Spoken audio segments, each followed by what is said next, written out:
There are, in the northwest, I didn't know this, somewhere around 14,600 strokes every year. And that's just the northwest. Now, there are a lot of us here in the northwest, about 5 million, I think. But if you were to sort of total that up around the country, if we're having 14,500 in this part of the world, there are lots all over the country.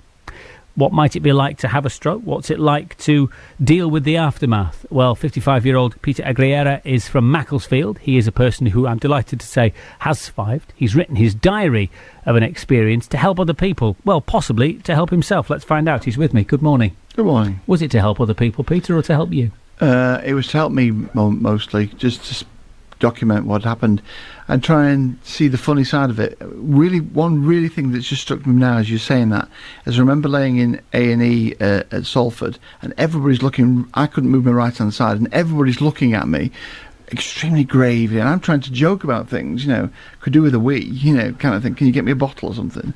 But everybody wants to be serious, and it's not the way to approach life, is it? To approach life as though everything's so morbidly dangerous. You've got to have a bit of life to it. So my jokiness on the slab, as it were, seemed to communicate to other people. So Sarah, my partner, was looking at me, and she was sort of smiling at the sort of humour, and the doctors kind of weren't sure whether I was mad or what, but no, with respect to doctors in the A&E department, they have to treat it reasonably seriously, yes, Peter, can't they? They can't be running around laughing and joking about it, because they've got to diagnose and deal with your condition. It lightened everybody's mood when I was lights out. Yeah, okay, and that I can appreciate, and that for people who deal with stuff like they deal with in A&E on a daily basis, is probably quite welcome for them as well. So, in a couple of sentences, for those who are not medically trained like me, what is a stroke? Well, there are different types of stroke. My stroke was involved in a brain hemorrhage on the left-hand side of my body, my head, which affected the right-hand side of my body. So my right arm and right leg did not work. Right. And that comes on you quickly. It happened. We were laying in bed, and it just happened. And I thought it was a funny turn. I actually said to South, I'm just going to go down and sit and watch the television and just wait until the numbness is finished. It'll pass, No, you're not. You'll be onto the line of the NHS Direct, and we'd get some advice, and within minutes the ambulance turned up. So everybody knew what was going on. And I think you have to have a scan or something within the first 48 hours, just in case, because there's certain types of bleed that can be really fatal. Thankfully mine wasn't fatal, but it was pretty bad. And it results in paralysis. For how long were you unable to move your right side? I didn't start moving my leg and arm till about 3 weeks afterwards, and the physiotherapist got moving. I mean, I can't really move it now. If you ask me to reach up now, no, massive difference. But you have movement. I've got Are you right-handed, for example? You've written a diary. I mean, you've got to rewrite the thing. I typed the diary on an iPad with my left hand. That's one letter at a time. Yeah, exactly. That was a slow process, wasn't it? Well, yeah, a pal of mine runs a storytelling group, and I wrote to her. I'd communicated to her and said, look, I need some creative exercise, because I was thinking of writing a novel, a rude novel, actually, a pornographic novel, but let's not go there. Let's not at 7:15 on a Saturday morning. That's probably a conversation for later night on a different station, Peter. I was thinking of writing something sensationalist, but anyway, Sharon, the lady who runs a storytelling club in Sale, said, why don't you write a drabble? I've never heard of what a drabble is. A drabble is a 100-word story, and the word story has got lots of connotations to it, but for me it was a snapshot of where I was at that moment. So I wrote 3 or 4 of these 100-word snapshots of where I was, how the NHS staff treated me, some of the funny things that they were doing, and I sent them off to her, and she goes, we should do a diary of this is going to be great. I'm thinking, well, slow down, it's just me mucking about trying to write what I was feeling like. Anyway, we then sent it off. When we'd finished it, we sent it off to the Stroke Association, and they're on the phone straight away saying, this is brilliant. It's a lovely, affirming thing to be told. Very nice to be told. Exactly. But did it help you? I mean, was it helping you as a stroke survivor come to terms with your condition and the future and the like, or was that not what it was about? It's an interesting question, because I think on the one level, it was writing it down gave me some power that I didn't have in my leg and my arm. But the longer term thing is that's validation of my experience that the Stroke Association have given me.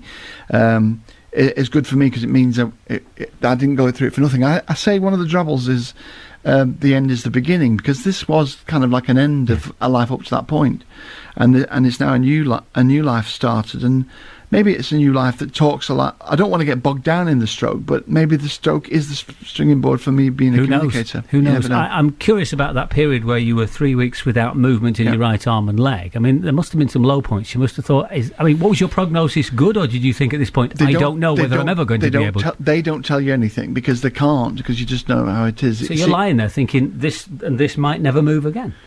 Do you know, it's funny what, I never thought that.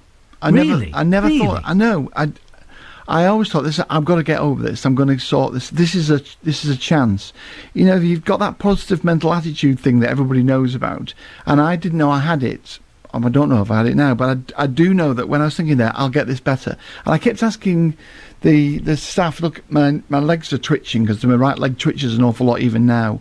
It kind of spasms, and I was saying that's got to be a good sign, hasn't it? It must be that the brain is saying, hey, the leg is saying, hey, I usually get a load of messages to move, and I've not had any for about 6 weeks. What's going on? Yeah. 2 weeks, rather. What's going on? And that's what I was telling myself. That was the physiotherapist says, no, it's just muscle switching on and off. But for me, it was... And that's something to hold on to, isn't it? Yeah, exactly. That's something to hold on to. So we have the diary. It is published. People can find it, and if they want to, and if they're interested, they maybe have friends, relatives, or themselves who've been through it. Is it available? Is it bookshops or websites or Stroke Association? We apparently just got the proof copies back today, so it'll be in print in about 2-3 weeks or so. But you can buy it through a thing called Smashwords, as an electronic book for your Kindles or your Amazons, all that thing. And it's got some of the drawings I did recently, because I used to draw previously, but I did a few drawings. You're a musician as well, weren't you? Yeah, exactly. Well, it's sort of punk rock era, new wave era. Playing what? Playing the guitar, but, we played lots of things. So has that gone by the by now, with the right hand being as... Well, interesting you should ask that, Andy. The reality is that I sat there thinking, if I can't play the guitar, I might as well just... that's it. There's no point in doing it. There's no point in living if I can't play the guitar. I know it sounds a bit over the top, and we've got a video of me 3 weeks in, and I'm showing you now, but obviously that was what I could do. But now I can do. There was just about a strumming motion. Now there's reasonable dexterity there. Yeah, it's not what I had before, because I played a kind of flamenco style guitar, which is you're recognising an awful lot of flicks and twiggles and things with your hand. All the left hand's still there, so that's all right. But that was devastating. But going back to the earlier question, I never thought I wouldn't get it back.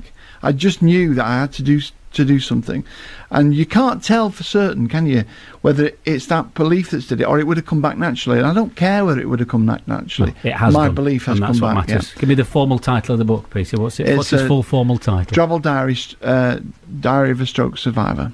Lovely to have met you, and delighted that you're able to share your experience with other people, and hopefully it's as helpful for them as it has been to you. There's Peter you help me. Egriega. Thank you, my friend.